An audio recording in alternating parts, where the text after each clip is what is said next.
Hello and welcome to a midweek edition of Pen and Ink and a Webcam. I know it's been a little bit since we've done one of these. Uh, we've been focusing a lot on getting the virtual worship services set, and we recorded a couple more sermons for that last night. And I hope you've been enjoying our uh, our time in worship together um, on YouTube. Uh, I thought it might be a good time to pick up another lesson in our series on seniors in the Bible.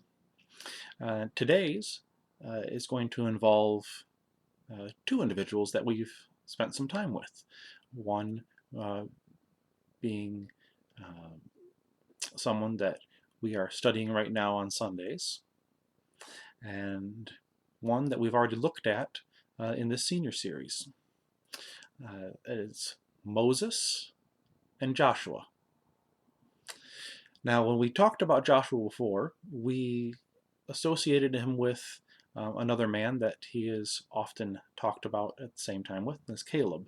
But if you really look at um, the times that Joshua is mentioned before the book of Joshua, it's not Caleb that he's most often with, it's Moses. We know, of course, that Joshua took over Moses' role. That once you get to the book of Joshua, we see the writer very intentionally trying to make Joshua look like Moses, do the same things that Moses did, say the same things that Moses said. But what I really want to focus on today is the preparation that went into getting Joshua ready for that, and the way that Moses was so willing to spend time with Joshua, to teach him, to train him, to work with him. Um, we really do see a good mentor relationship um, between Moses and Joshua. Um, we know from what the text tells us that at the time of the Exodus, Moses was already 80 years old. He knew that even if he was successful in getting the Israelites out of Egypt and getting them to the promised land, he knew he wasn't going to be with them forever. He probably even knew he wasn't going to be with them long. Uh, he knew it was going to be necessary to get somebody ready. And we don't know the exact reason why Joshua was chosen, but we see this young man, Joshua, from a rather young age, being chosen and groomed as Moses' replacement.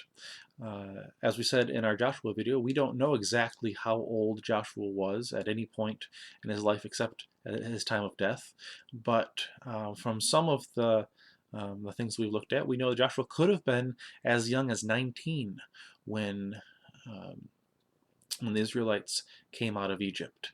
And we see him at Moses' side almost right away.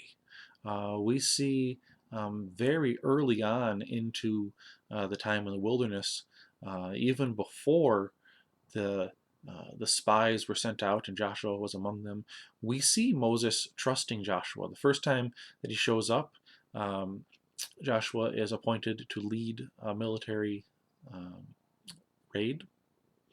And then not long after, we see um, Joshua described as Moses' aide. We see him at his side when big things are happening.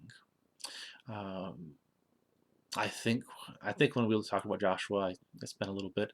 I think we talked about um, one of the first roles that we see of him along with Moses was when Moses was in his tent speaking to God, which is such an incredible um, thing to think of Moses having conversations. Um, as one does face to face with God. And Joshua was at the door. Joshua was outside. He was making sure nobody came in. He was waiting for Moses to come out. There was something special with this relationship between Moses and Joshua. And as time went on, you see Moses trusting Joshua. You see him trying to um, take opportunities to teach him, but also listen to him. We see in the book of Numbers, place where Joshua didn't quite get it right, but when um, when the Spirit came on the elders and they prophesied, and Eldad and Medad were in the back in the camp and were prophesying as well, and some were concerned that Moses' authority was being usurped. It was Joshua who came up to Moses and said, "You need to tell them to stop doing that," and that was a moment that Moses was able to teach, and he explained, uh, "You don't need to be jealous for my sake." Uh, Said when God moves, when God does something, we don't need to be upset about that. We need to. He said, "I wish that all God's people would have the Spirit and prophesy." That's one of my favorite stories, and that's another lesson. But I think one thing that we ought to learn from this relationship is just how important it is, not just for our seniors and not just for our young people, but for everyone, that these types of mentor relationships exist. We need our seniors to be preparing those who are coming next. It's so important. Um, our young people need to see those examples.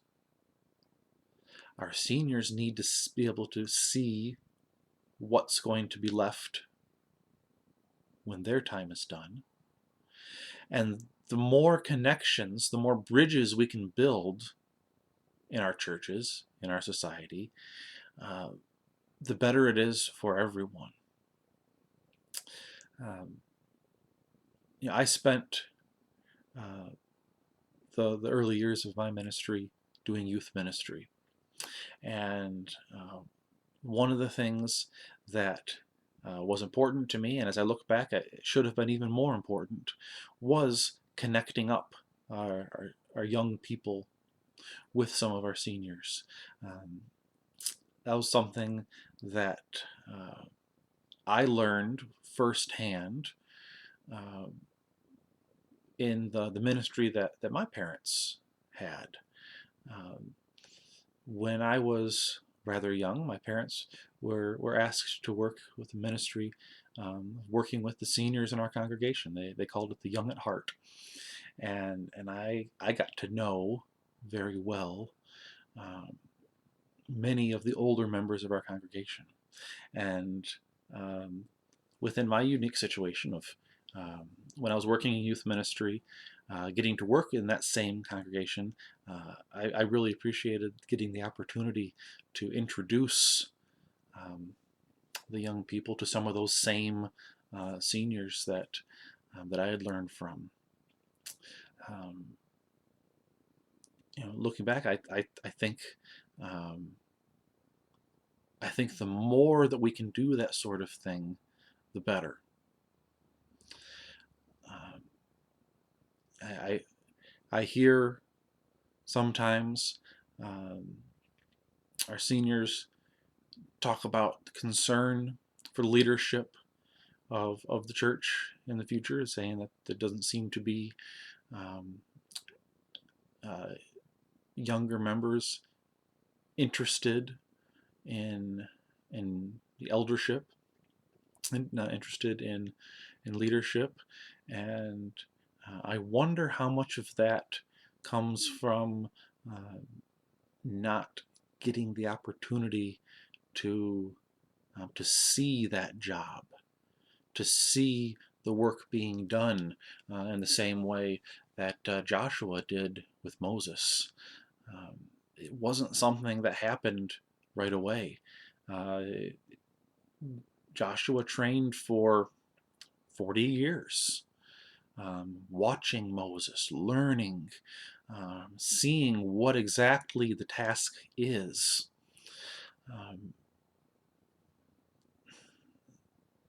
we can't just go from criticizing uh, the youth to saying, well, how come you're not stepping up?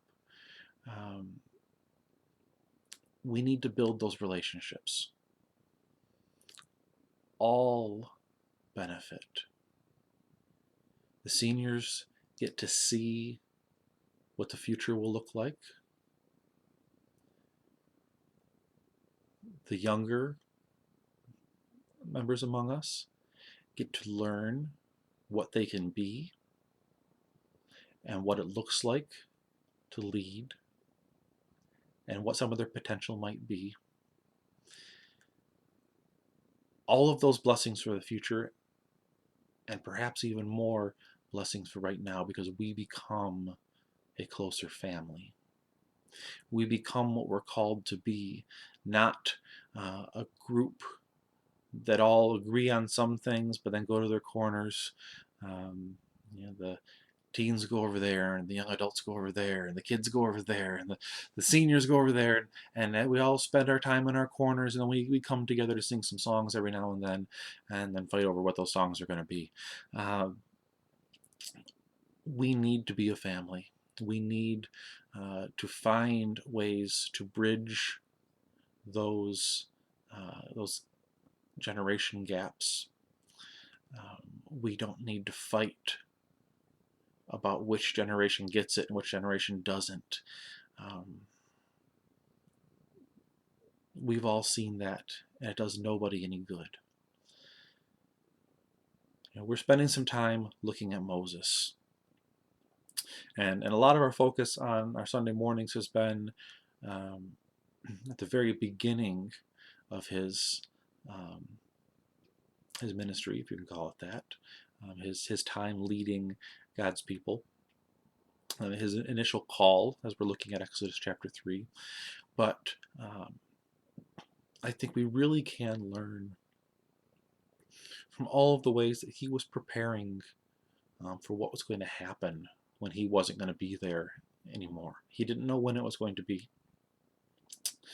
Um, and he didn't know early on that it wasn't going to be in the land. But he knows, like all of us do when we're honest, that we're not going to be here forever. And we need to care about those who will go on after us.